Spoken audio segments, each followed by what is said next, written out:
everybody's looking for the piece of water that they have to themselves.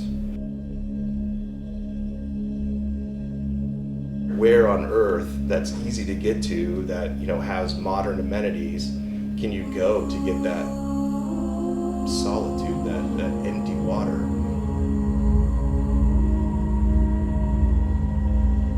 Being on the Delaware system, it's fantastic. The fishing is outstanding. It's one of the best dry fly fisheries probably in the world. It's all wild fish. The other side of that, though, is because it's close proximity to so many metropolitan areas, it's insanely busy. There's 100+ guides, there's multiples of that, and private boats, waders because of public access. So I was really looking for a place to take clients that there was really nobody else there. In Scotland, you can do that because of the private water system. That word solitude is big for me here, because if you look up and down the river, there is nobody else, because we for the month of April, own both banks for miles and miles of river.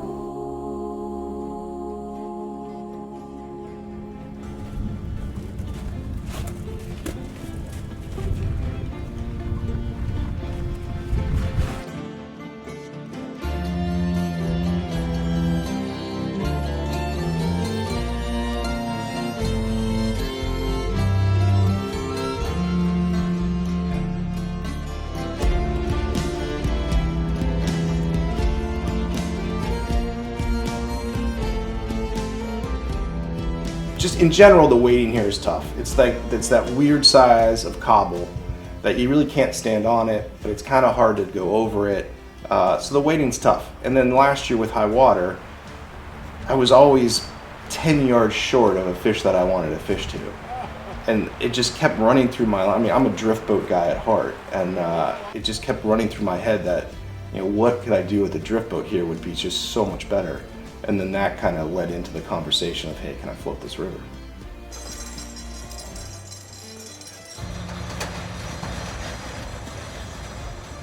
There's a lot of potential, like massive potential for rafts, no question.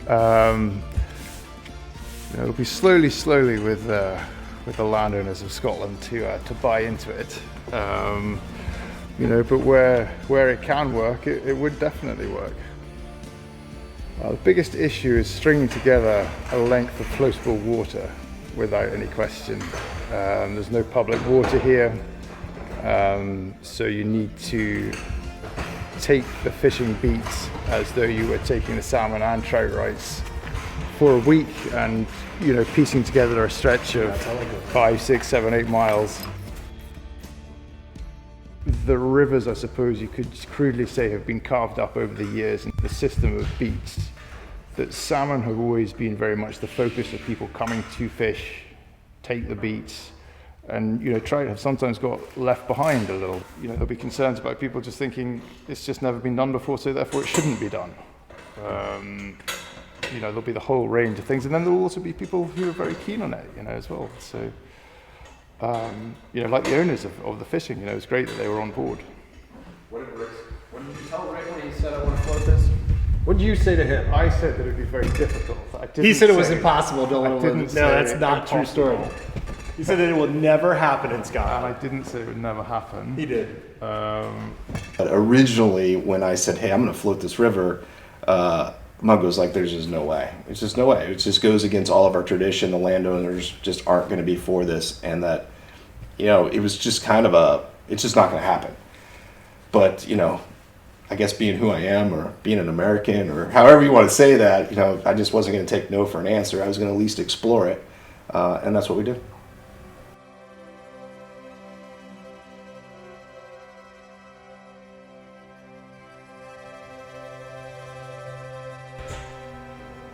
Beat system has worked very, very well for decades. It's part of the sort of fabric of fishing in Scotland. We have a system of phenomenal ghillies who look after, manage, conserve, and love, their beats and rivers. And, it's a fantastic part of sort of Scottish, fishing life. Come on. Yeah, it's just where the modern world meets the old world, isn't it? There's lots of traditions. tweeds. It just seems to add to the whole Scottish experience for people. I'm all for the traditions and keeping traditions alive. I meet the guests on a Monday morning and there'll be a party of 6 of them fishing. You're almost hiding in the bushes till they hook one, and then you've got to run down. I originally thought it was drink talking when they talked about bringing a raft, but I was shocked to see that it all came together. And I'm glad that somebody had the passion and desire to do it. I mean, in normal conditions, this river is spectacular. It has, large numbers of brown trout. There's always a good chance of salmon here. It's one of the rivers in Scotland that actually had an increase in salmon run last year. And it's just great characteristics between long riffles, great dry fly pools. It has excellent hatches this time of year of March browns and dark olives, or large dark olives that they call them. So you can fish in so many different ways here. The nymph game works well. Streamer fishing in the right conditions is excellent, but the dry fly, like on the Delaware, is kind of our thing here.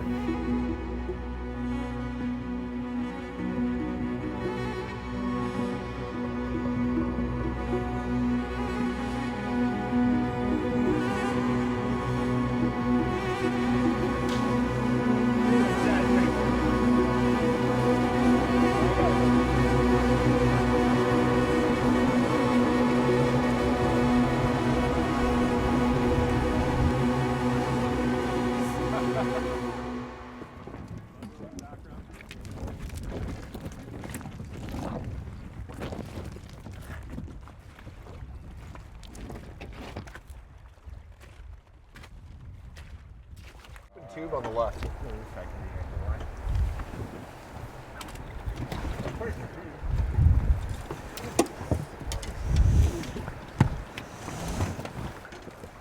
Alright, boys. There's not a lot of firsts left. I mean, a lot of people are chasing firsts around the world.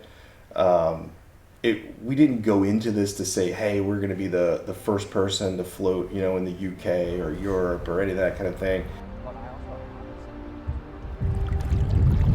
There's not many places to do firsts anymore. So this was definitely something that, kind of after we got it going and that, we got the approvals, you kind of sunk in that, we're the first person to do it. When I was sitting on a raft in the middle of the Devon, floating for the first day, it gives you a little bit of sense of, I guess, gratitude in some ways, and accomplishment, where, you're the first guy that's sitting in a drift boat on a river in the UK.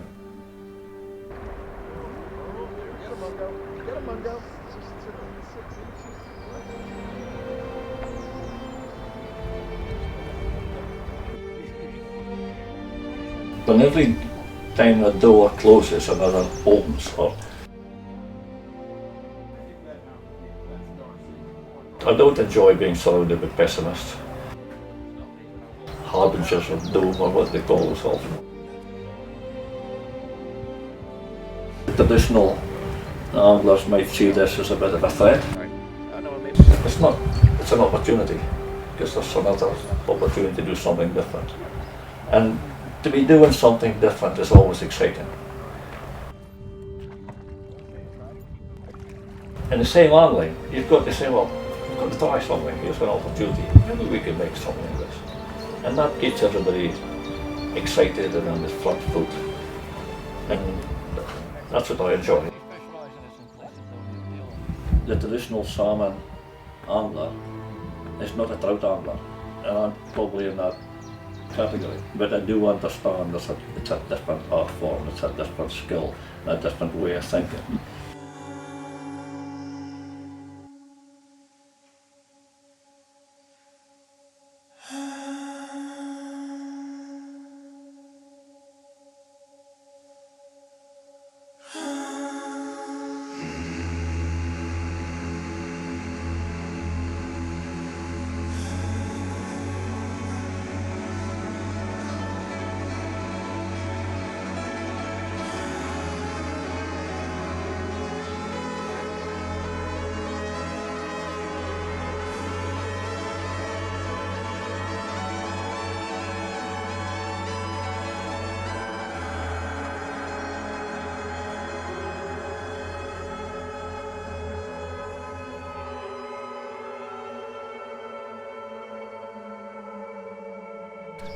You don't get any fun doing conventional things like everybody else does. That's right. And you know, on the river here, we're doing something which is unique, and it might work, it might not work, but if you try things, it's fun. Absolutely. There's no point in being just another link in the chain, or you know, when things are getting tough. And I can see the sort of conventional fishing, or the historic, traditional fishing. It's got to change. Just with a lot of numbers of fish, but then you have a chance to create something that's not. The fish is a catalyst to get you here, but there's more to fishing than catching fish and make it a holiday experience. Certainly on the Devon, we don't tend to fish from boats, and definitely not from rafts. So it's going to be such an interesting perspective of the river, because even when you fish the same pool from the other side, you feel like you're in a different world. So to fish from a raft, it's going to be a whole new world again. So it should be really interesting. So, you know, I had the pleasure the other day of taking out the Crookshanks, Jim and Sarah, the father-daughter team that kind of run this whole place and own all this water. And it was probably the most satisfying day that I've had on the water in a long time.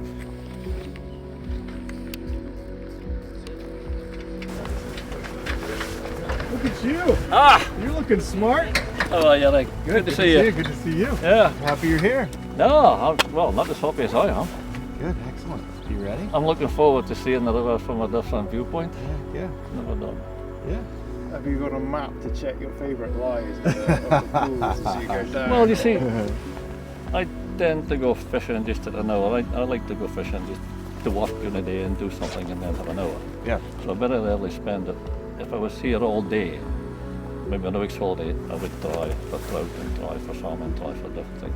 So if I've only got an hour, I tend to go for salmon. Right. But I've got this idea in my head where I see trout rising, different conditions where they might be. Yeah. So I'm going to wait and see what you suggest, because you're Put him on the and spot. see if I'm completely out of order. You see? No. I think that's very good. But, yeah, but there's different. I know there's different. I mean, you have nymph and fly and so on. Yeah. And I totally get it. It's a. We're going to do a little bit of everything. It's more of an art than salmon fishing in most respects. So. Yeah. I would say salmon fishing is an art and trout fishing is more scientific. Are you saying you're an artist? No, I'm not an artist. Salmon fishing is the Oh, art. sorry, I got that. Well, I'm the scientist. Scientist. Yeah. Okay. I get the logic, because science doesn't work in salmon fishing. Yeah, that's right. Exactly. So Exactly. if a trout's feeding, then there's more Yeah. discipline to it, or more order. You know, we've built up to it. We've had so much conversation with them, you know, of the benefits of this raft, and to see them enjoy it as much as they did. And it's not just the trout fishing. You know, we were in the raft. Jim is going over lies, salmon lies that he's never seen. He's never seen the boulder. He's never seen the subsurface structure, and he was just amazed at, you know, the depth of some runs over other runs, and like it was his first time to be able to really float over all this water and see the different characteristics of the bottom, which is going to obviously help his salmon fishing along with the trout fishing. But they really enjoyed it, and it was really satisfying for us. Oh, here you go. There's two on there. Get the other one too. Let's get it both. Yeah. Oh, yeah. Double. This is easy. Let's go home now. All the excuses you get are that eating flatfish most of the time. But and you see seal marks and salmon, so they eat salmon. If every seal ate one salmon in a year, that just would take. Obviously, first impressions. I think I've now probably done it one day longer than you have. Yeah. Well, but when you something like there, it looks effortless. It does, yeah. We would land in a few pickles if we tried it ourselves. But it seems, I don't know, it seems to be very sort of low impact, and you know, you're just able to, you know, you're able to get in amongst them. You're no different from you get people with kayakers just going through it. And even if it comes now with an kayak up through, it doesn't bother me at all. But some people get upset with it. Well, they do. When you double bounce anyway. No, There's no downside. I worked in Russia. I mean, it's not trout but salmon. I worked in Russia for a wee while, and the jet boats would go past, and you would literally catch fish in the wake of the jet boat, and it seemed to sort of stir them up. So I think it doesn't really have any impact on the river, sort of fish and birds and everything else. You just sort of gently sail on by. The river pulls you back home. It's just a wonderful place to be. We're not affecting anyone else on the river doing it on this stretch. So if there are people who maybe don't understand it or are not maybe on board with it, it shouldn't really affect, there are other places to fish where there won't be rafts. But if it's something that you are interested in, then this is somewhere to come and have that opportunity. There's so much to look at and take in when you're on the raft when you're fishing, that actually yesterday, when we stopped at the end of the day, I thought I'd like to go back up, get on the raft, come down river without a rod, just to take it all in and just to look in the water, and you can experience it many different ways. It's just a wonderful time to be on the river. The trees are coming into leaf. There are lambs running around in gangs in the fields. The wagtails are building nests and chasing the marsh browns and the olives, and it's really it's a really beautiful time to be on the river. And the great thing is that you have to soak it all in at this time of year, and if you rush, you are generally hurting your prospects of success.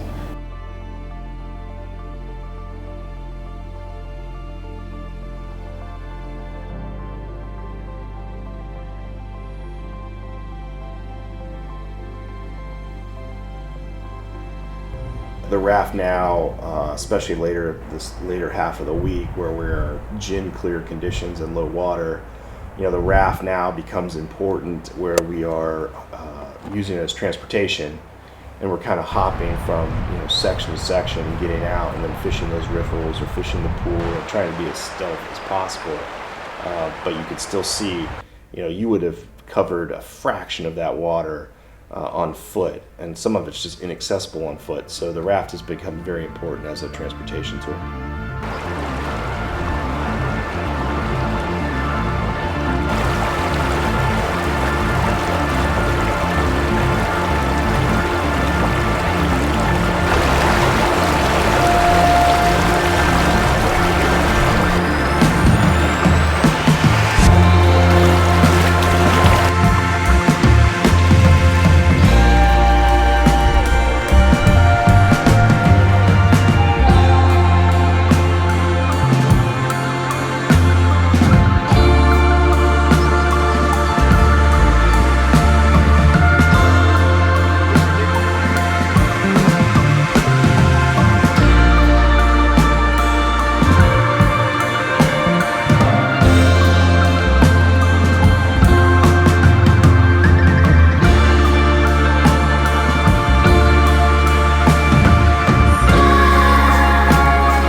I wasn't sure if anybody would even care. We're in one river in Scotland, and I wasn't sure that it would even make a dent into anybody really caring whether or not we were floating a river. You go to Orbat, I just didn't think it would matter much. Other ghillies like, hey, what's going on? Hey, I want to come over and see the boats. Hey, people I've never had contact with ever. I don't even know how they know we're doing it, because we've kind of tried to keep it under wraps. But the cat's out of the bag now, and it's amazing how many people are out there, wanting to at least see what's going on or be a part of what's going on. But it's shocking.